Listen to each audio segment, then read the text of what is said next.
Oi, gente, tudo bom? Meu nome é Flávia e eu vou dar aula de física para vocês. Eu sei que vocês estão sem aula há um bom tempo, né? Então a gente vai ter que passar rapidinho pela primeira parte do planejamento da matéria. Mas tá tudo certo, porque essa primeira parte não tá caindo muito no Enem, no vestibular, não. Vocês podem ficar tranquilos, tá? Então, a primeira parte vai ser de termologia. O que é termologia? É o estudo da temperatura, né? Termo vem de temperatura e logia vem de estudo. Então, termologia é o estudo da temperatura, certo? E o que é temperatura? Temperatura é uma medida da agitação térmica das moléculas de um corpo qualquer. E quando eu falo corpo, não pense em corpo humano, tá? Quando eu falo corpo na física, é qualquer coisa que vocês imaginem. Tanto que vocês consigam visualizar e não consigam visualizar, né? Então, coisas visíveis e invisíveis, tá? Então, qualquer coisa que tenha moléculas, eu estou considerando como sendo corpo já, certo? Então, a temperatura é uma medida de o quão agitado está as moléculas de um determinado corpo. Então, por exemplo, imagina que a gente tem um aglomerado de pessoas, mas imagine essas pessoas como moléculas, certo? Quanto mais agitadas estão essas pessoas, né, maior vai ser a temperatura ali, concorda? E quanto menos agitadas, menor vai ser essa temperatura. Com as moléculas é a mesma coisa. Então, quanto maior a agitação dessas moléculas, maior vai ser a temperatura daquele corpo. E quanto menos agitadas elas estiverem, menor vai ser a temperatura daquele corpo, certo? E aí a gente tem algumas escalas termométricas, né? Então, um termômetro, ele é o quê? Ele é um instrumento que vai medir essa agitação térmica, que eu chamo de temperatura. Então, um termômetro, ele mede o quão agitado tá essas moléculas.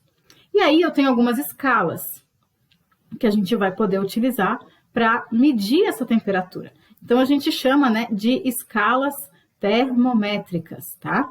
A gente tem o grau Celsius, que é o grau Celsius aqui, vocês conhecem bem, né? O que a gente mede temperatura no Brasil. Graus Fahrenheit, que não é muito utilizado, no Brasil não é utilizado. E o Kelvin, né? Que ele é do Sistema Internacional de Unidades, tá? Então, o Kelvin é a unidade de medida de temperatura que faz parte do mundo inteiro. Então, o mundo inteiro reconhece esse sistema de unidade de medida, né, como sendo universal, ou seja, é uma linguagem única para todos os cientistas do mundo inteiro. Então, é para isso que serve o Sistema Internacional de Unidades, é para que tenha uma linguagem única, uma linguagem padrão, de modo que os cientistas consigam se conversar sem ter variações de região para região, certo? Então, todos os artigos são analisados na escala Kelvin, por exemplo, né? Então, todos os estudos que vão ser publicados têm que estar no Sistema Internacional de Unidades, então tem que estar em Kelvin, a temperatura, tá? E aí a gente tem a conversão dessas unidades. Por quê? Porque a gente no Brasil não utiliza o Kelvin. Só que a gente precisa saber qual que é a relação que tem entre o grau Celsius e o Kelvin. E aí a gente tem uma relação matemática dessas escalas termométricas, certo? Uma coisa muito importante é o quê? O Kelvin é o zero absoluto. Então, a escala Kelvin é a escala que tem o zero absoluto. E o que significa esse zero absoluto? Significa que as moléculas estão completamente estáticas. Isso existe? Não, não existe.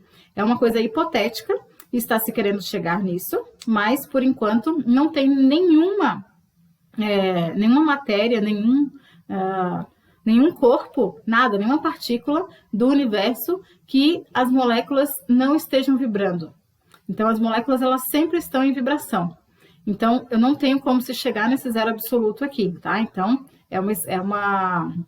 como que eu digo? É uma frase, né, bem teórica, certo? A gente consegue chegar bem próximo do zero absoluto, mas o zero, de fato, a gente não consegue chegar ainda, certo? E isso faz com que não existam valores negativos na escala Kelvin. Então, a escala Kelvin é a única escala que eu não tenho temperatura negativa. Eu tenho temperatura negativa na escala Celsius e na escala Fahrenheit. No Kelvin eu não tenho, tá? Temperatura negativa. Então, aqui eu tenho o 0 Kelvin, né? Então, aqui eu vou ter uma temperatura negativa correspondente e aqui eu também vou ter uma temperatura negativa correspondente ao 0, tá? Que é o menor estado, né, de vibração daquelas moléculas, certo? E aí aqui, né, eu tenho a relação entre as escalas. Então, esses 100, 212, 373, eles são baseados nas temperaturas de fusão e de ebulição da água, certo? Então, por exemplo, a gente sabe que a temperatura de fusão da água é o 0 graus Celsius. Na escala Fahrenheit, a temperatura de fusão da água é 32 graus Fahrenheit. Na escala Kelvin, a temperatura de fusão equivale a 273 Kelvin. E aqui a temperatura de ebulição. Então, na escala Celsius, eu tenho 100 graus Celsius, que a água começa, né, a evaporar. Na escala graus Fahrenheit, eu tenho 212 e na Kelvin, 373, certo? E aí, fazendo a relação entre elas, né, é uma relação matemática, a gente chega, então, aqui.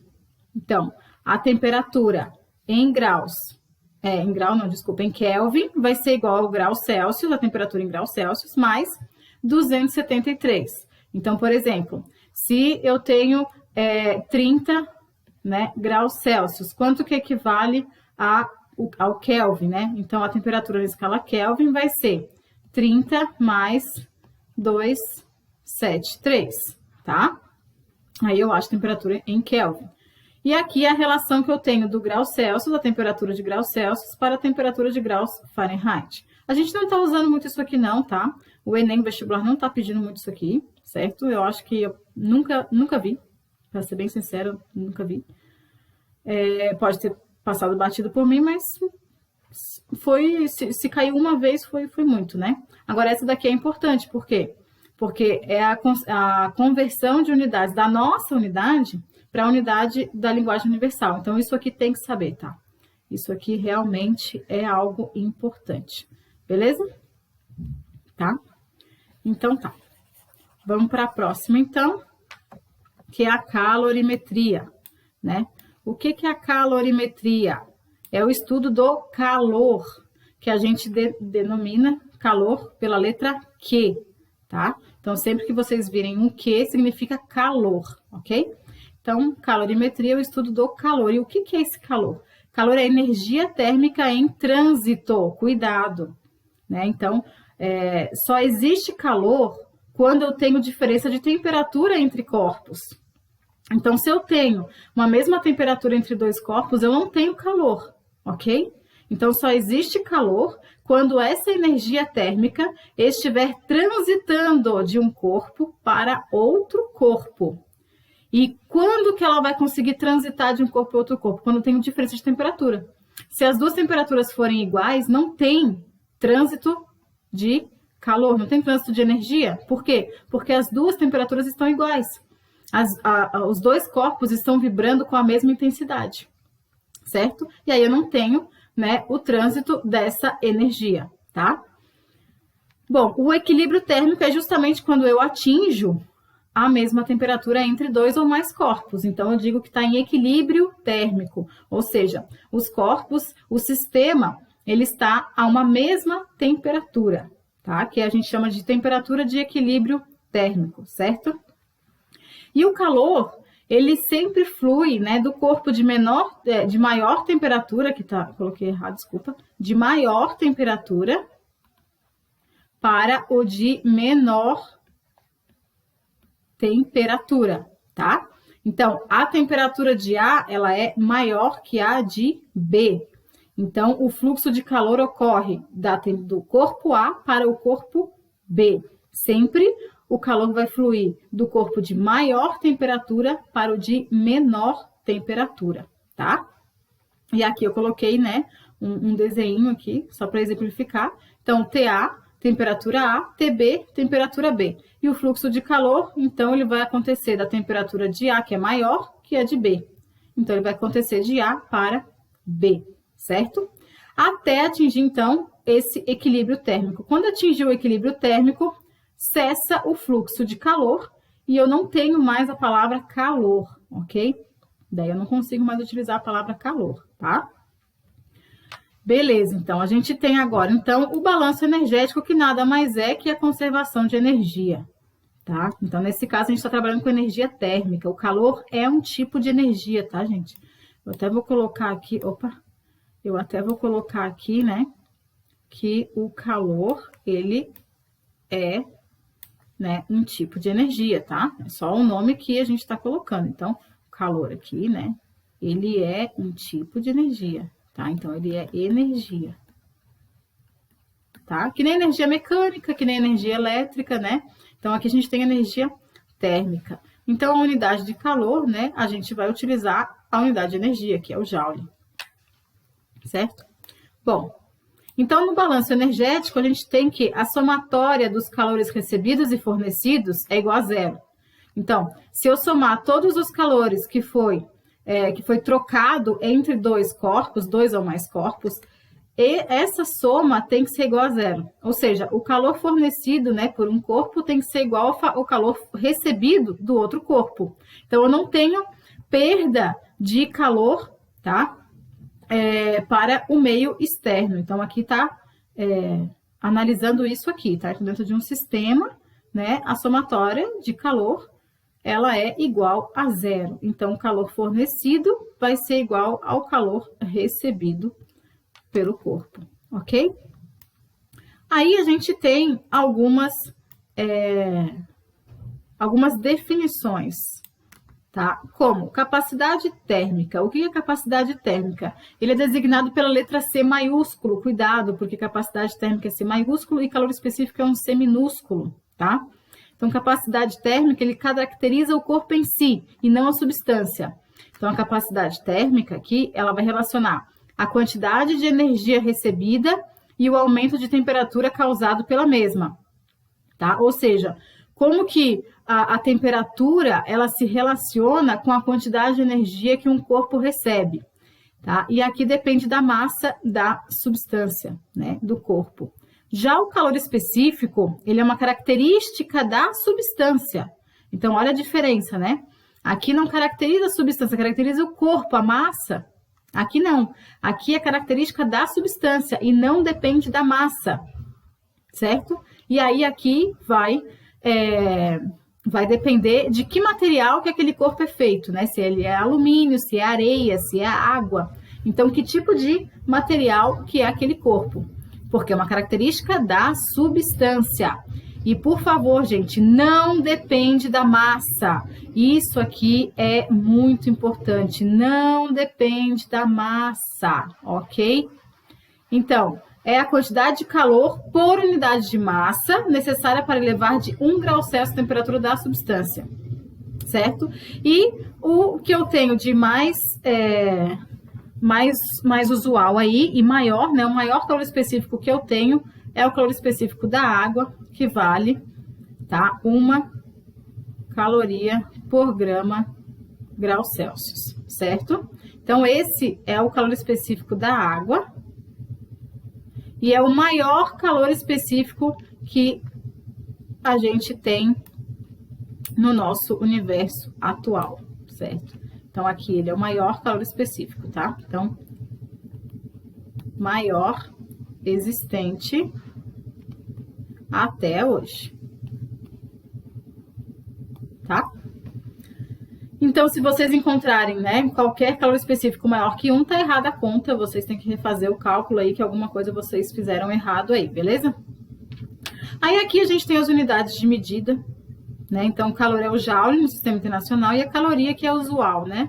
Vocês observam aí, né, as barrinhas de cereais, né, qualquer chocolate, comida, qualquer coisa. Vocês vão lá nas informações nutricionais, tem lá a caloria, né? Ou cacau, né, que é quilocaloria, na verdade. Mas no sistema internacional é o Joule, tá, gente? Que é a unidade de energia, tá? E a capacidade térmica, então, é o Joule por Kelvin, né? Ou caloria por grau Celsius. E o calor específico, caloria por grau Celsius, né? Ou Joule por quilograma vezes Kelvin, ok? Então, aqui no Sistema Internacional, essa daqui, né? No SI, tá? E aqui, usualmente falando, que a gente vai usar bastante aqui também, tá bom? Então, tem que ficar bem ligado nisso, beleza? Bom, por enquanto é isso, né? Eu espero que tenha ficado bem claro. O calor específico é interessante, que é o seguinte. Quando vocês vão na praia, por exemplo. Vocês vão na praia de manhãzinha, né? O que que acontece? O que que percebe de diferente? Quando vocês vão pisar na areia, ela tá muito quente. Muito quente. E a água ainda tá gelada. Certo? À medida que vai entardecendo, o que que vai acontecer? A areia começa a ficar gelada muito rápido e a água está mais amena, está mais tranquila. Por que acontece isso? Por causa do calor específico da areia e da água, tá? Então, o que significa calor específico, né? Então, quanto mais calor eu consigo receber, mais fácil também é de desprender aquele calor. Que é o que acontece, que eu estou dando o exemplo da água e da areia. Né? A areia, ela absorve o calor muito rápido, mas ela também devolve o calor muito rápido. A água não. A água, ela absorve devagar o calor, mas também ela devolve devagar o calor, tá? Então, é isso. Então, o calor específico da areia, só para a termos de curiosidade, né? Ele é metade do calor específico da água, tá? É 0,5 calorias por grama grau Celsius, certo? Então, essa diferença de temperatura, né? Nesse caso, tem relação com o calor específico. E isso já caiu algumas vezes, tá? No Enem. Então, vocês fiquem ligados aí, beleza? Então, eu espero que tenha ficado claro. Qualquer dúvida, vocês podem entrar em contato comigo. E até a próxima aula. Beijo, gente. Obrigada.